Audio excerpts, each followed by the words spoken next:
എവിടെയെങ്കിലും സംഘടനാ പ്രവർത്തനത്തിൽ പുരോഗതി ഉണ്ടാക്കാൻ ശ്രമിക്കുന്ന ആളുകളെ തേടിപ്പിടിച്ച് അവരെ സംഘടനയ്ക്ക് പുറത്തേക്ക് ആനയിക്കുമ്പോൾ നമ്മൾ മനസ്സിലാക്കേണ്ടത്. ഞാനിപ്പോൾ നിൽക്കുന്നത് ഇടുക്കി ജില്ലയിലാണ്. ഇടുക്കി ഹൈറേഞ്ച് NSS യൂണിയൻ്റെ വിപ്ലവ പോരാളിയെ പരിചയപ്പെടുത്തി തരാൻ വേണ്ടിയാണ് വന്നത്. പല പ്രാവശ്യം സുകുമാരൻ നായരും കൂട്ടരും കൂടെ ഇദ്ദേഹത്തെ അടിച്ചിറക്കാൻ ശ്രമിച്ചെങ്കിലും ഇപ്പോഴും പോരാടുകയാണ് NSSൽ നിന്നുകൊണ്ട് തന്നെ. എതിർത്ത് പറയുന്നവരെയും അഴിമതി വെളിച്ചത്ത് കൊണ്ടുവരാൻ ശ്രമിക്കുന്നവരെയൊക്കെ തല്ലി പുറത്താക്കുകയും അടിച്ച് പുറത്താക്കുകയും ചെയ്യുന്ന സമയത്ത് മണിക്കൂട്ടൻ എന്ന് പറഞ്ഞ ഇദ്ദേഹം പോരാടുകയാണ് NSSൽ നിന്നുകൊണ്ട് തന്നെ. NSSൽ നടക്കുന്ന അഴിമതിയെക്കുറിച്ചും ക്രമക്കേടുകളെക്കുറിച്ചും അദ്ദേഹം പറയുന്നത് നമുക്ക് കേൾക്കാം. ഹൈറേഞ്ച് NSS യൂണിയൻ്റെ തെരഞ്ഞെടുപ്പിൻ്റെ കാലാവധി കഴിഞ്ഞ 2022 ഏപ്രിലിൽ അവസാനിച്ച് തെരഞ്ഞെടുപ്പ് നടത്തേണ്ടതായിരുന്നു. ഞങ്ങൾ 2 മാസം മുമ്പ് തന്നെ തെരഞ്ഞെടുപ്പ് നടത്തണമെന്ന് ആവശ്യപ്പെട്ടുകൊണ്ട് കത്തയച്ചിരുന്നതുമാണ്. എന്നാൽ പക്ഷേ തെരഞ്ഞെടുപ്പ് നടത്താതെ നീട്ടിക്കൊണ്ട് പോയിട്ട് 2022 ജൂൺ 8 രാത്രി NSലെ 2 ഉദ്യോഗസ്ഥന്മാരുടെ നേതൃത്വത്തിൽ ഓഫീസിൽ കയറി രാത്രി 10 മണിക്ക് ശേഷം പിടിച്ചടക്കി യൂണിയൻ കമ്മിറ്റി പിരിച്ചുവിടാൻ അവർ ശ്രമം നടത്തി. സംയോജിതമായി ഞങ്ങൾ ഇടപെട്ടുകൊണ്ട് അവർക്ക് ആ ശ്രമത്തിൽ വിജയിക്കാൻ പറ്റിയില്ല. അതാണ് പ്രശ്നങ്ങളുടെ തുടക്കം. ഞങ്ങളതിന് ശേഷം തെരഞ്ഞെടുപ്പ് നടത്തണമെന്ന് ആവശ്യപ്പെട്ടുകൊണ്ട് കട്ടപ്പന സബ് കോടതിയിൽ കേസ് കൊടുത്തിട്ടുണ്ട്. ആ കേസ് അതിൻ്റെ അവസാന ഘട്ടത്തിലാണ്. അന്ന് മുതൽ താലൂക്ക് യൂണിയൻ സെക്രട്ടറി NSൻ്റെ ഉദ്യോഗസ്ഥനാണ്. അദ്ദേഹം ഓഫീസിലേക്ക് വരുന്നില്ല. ഇവരുടെ സ്വാധീനം ഉപയോഗിച്ചുകൊണ്ട് ഞങ്ങളുടെ യൂണിയൻ ബാങ്കിലെ അക്കൗണ്ട് അവർ ഫ്രീസ് ചെയ്തു.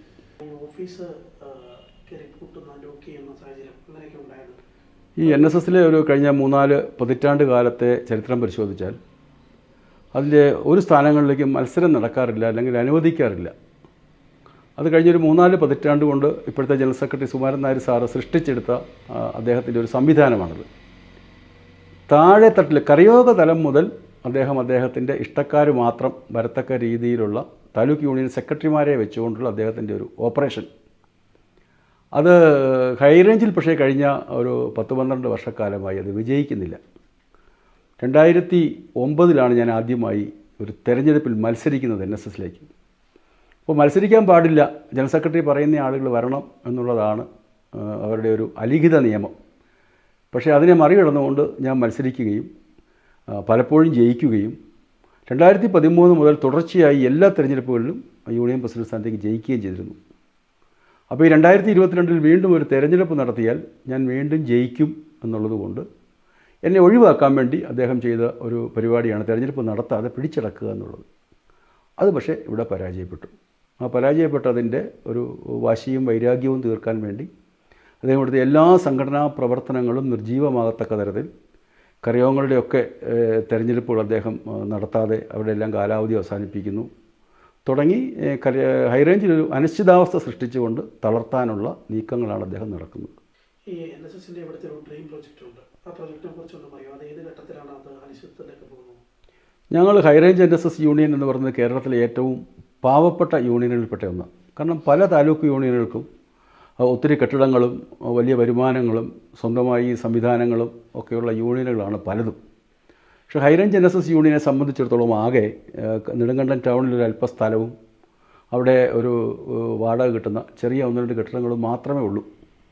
2013 ഞാൻ താലൂക്ക് യൂണിയൻ്റെ പ്രസിഡൻ്റ് ആകുമ്പോൾ യൂണിയൻ്റെ ആസ്തി 24 ലക്ഷം രൂപയായിരുന്നു. അന്ന് യൂണിയൻ ആകെ ഉണ്ടായിരുന്നത് 13.5 സെൻറ്റ് ഭൂമിയായിരുന്നു, പട്ടയഭൂമി.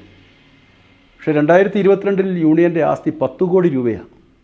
അപ്പോൾ ഏതാണ്ട് 10 വർഷക്കാലം കൊണ്ട് 24 ലക്ഷത്തിൽ നിന്ന് 10 കോടിയിലേക്ക് ഇതിൻ്റെ ആസ്തി വർദ്ധിച്ചു. 13.5 സെൻറ്റ് ഭൂമി ഉണ്ടായിരുന്നത് ഇന്ന് 4 ഏക്കറിലധികം ഭൂമി സ്വന്തമായിട്ടുണ്ട്. അപ്പോൾ വലിയൊരു വളർച്ചയുണ്ടായി 10 വർഷക്കാലം കൊണ്ട്. ഹൈറേഞ്ചിലെ സമുദായ അംഗങ്ങളെ സംബന്ധിച്ചിടത്തോളം ഹൈറേഞ്ചിൽ പൊതുവേ നായർ സമുദായങ്ങൾ വളരെ പിന്നോക്കാവസ്ഥയിലാണ്. പ്രത്യേകിച്ച് ഹൈറേഞ്ചിലെ അവസ്ഥ വളരെ പരിതാപകരമാണ്. അടുത്ത തലമുറയുടെ കാലത്തെങ്കിലും ഒരു മാറ്റമുണ്ടാകണമെന്ന് അതിയായി ആഗ്രഹിച്ചുകൊണ്ടാണ് ഞങ്ങൾ ഹൈറേഞ്ചിൽ സംഘടനാ പ്രവർത്തനം ചെയ്യുന്നത്. പല കരയോഗങ്ങളുടെയും ഒക്കെ ഭാരവാഹികൾ ദിവസക്കൂലിക്ക് പണിയെടുക്കുന്ന പാവപ്പെട്ട ആളുകളാണ്. അപ്പോൾ അവരുടെ സമുദായത്തോടും സമൂഹത്തോടുമുള്ള ഒരു പ്രതിബദ്ധതയാണ് ജീവിതത്തിൻ്റെ വലിയ പ്രാരാബ്ധങ്ങൾക്കിടയിലും ഈ സംഘടനാ പ്രവർത്തനത്തിലേക്ക് അവരുടെ പണവും അവരുടെ സമയവും വിനിയോഗിച്ചുകൊണ്ട് അവർ ചെയ്യുന്നത്.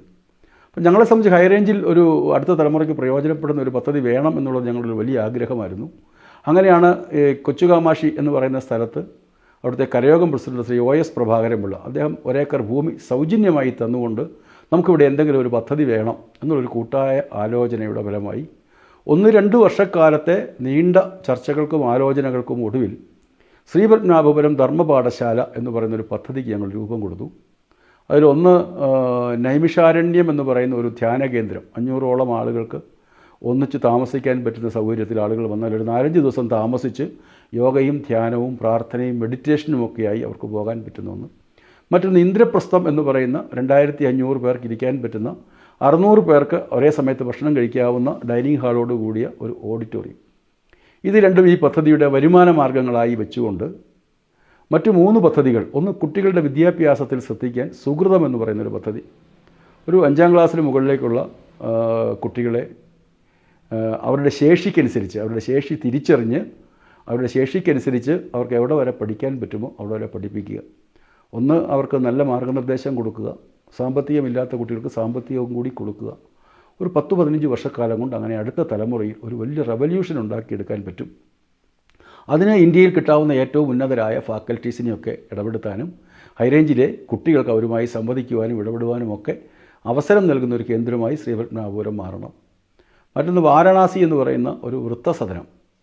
വൃദ്ധരായ ആളുകളെ ഉപേക്ഷിക്കുന്ന സ്ഥലമല്ല, മറിച്ച് പ്രായമുള്ള ആളുകൾക്ക് ഒന്നിച്ചുകൂടി സന്തോഷത്തോടുകൂടി ജീവിക്കാൻ പറ്റുന്ന ഒരു സ്ഥലം എന്നുള്ള രീതിയിൽ ഒരു ഇന്നത്തെ കാലഘട്ടത്തിൻ്റെ ഒരു ആവശ്യമാണ്. വൃദ്ധജനങ്ങളുടെ വെറും സംരക്ഷണം മാത്രം പോരാ, അവർക്ക് ഭക്ഷണവും കിടക്കാനുള്ള സ്ഥലവും മാത്രം പോരാ, അവർക്കൊരു മാനസിക ഉല്ലാസവും അവർക്ക് അവരുടെ സമപ്രായക്കാരോടൊപ്പം ജീവിക്കാനും ഒക്കെ പറ്റുന്ന അത്തരത്തിലുള്ള ഒരു ആരോഗ്യപരമായ കേന്ദ്രം.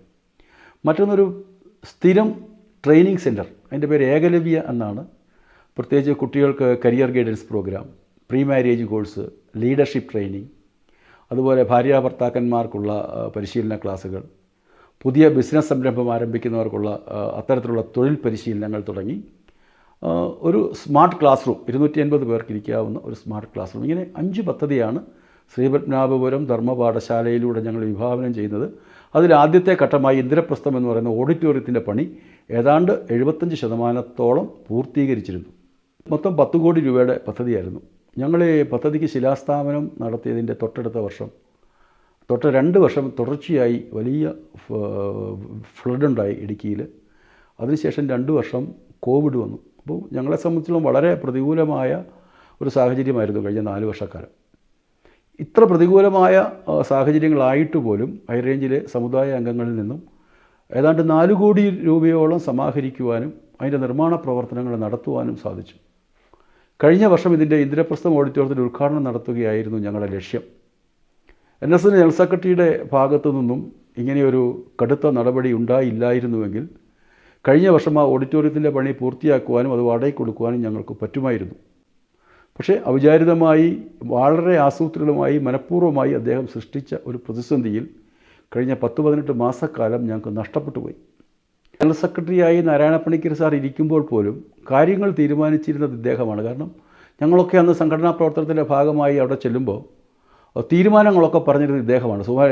നാരായണപ്പണിക്കർ സാറിനെ കണ്ടാലും സുകുമാരൻ നായരെ കാണാൻ പറയുമായിരുന്നു. അന്നും തീരുമാനങ്ങൾ എടുത്തിരുന്നത് ഇദ്ദേഹമാണ്. ഈ കഴിഞ്ഞ 4 പതിറ്റാണ്ട് കൊണ്ട് ഈ സംഘടനയ്ക്ക് വലിയ ശോഷണം സംഭവിച്ചു. അതിൻ്റെ വരുമാന സ്രോതസ്സുകളൊക്കെ ഒന്നിലോ അടഞ്ഞുപോയി, അല്ലെങ്കിൽ മിസ്മാനേജ്മെൻറ്റ് കൊണ്ട് അതൊക്കെ നഷ്ടത്തിലായി, അല്ലെങ്കിൽ ആ പണമൊക്കെ ആരോ അപഹരിച്ചു കൊണ്ടുപോകുന്നു എന്ന് മാത്രമേ കരുതാൻ പറ്റൂ. സാമ്പത്തികമായി ഈ സംഘടനയുടെ ഒരു സഹായങ്ങളും താഴെത്തട്ടിലേക്ക് ലഭിക്കുന്നില്ല.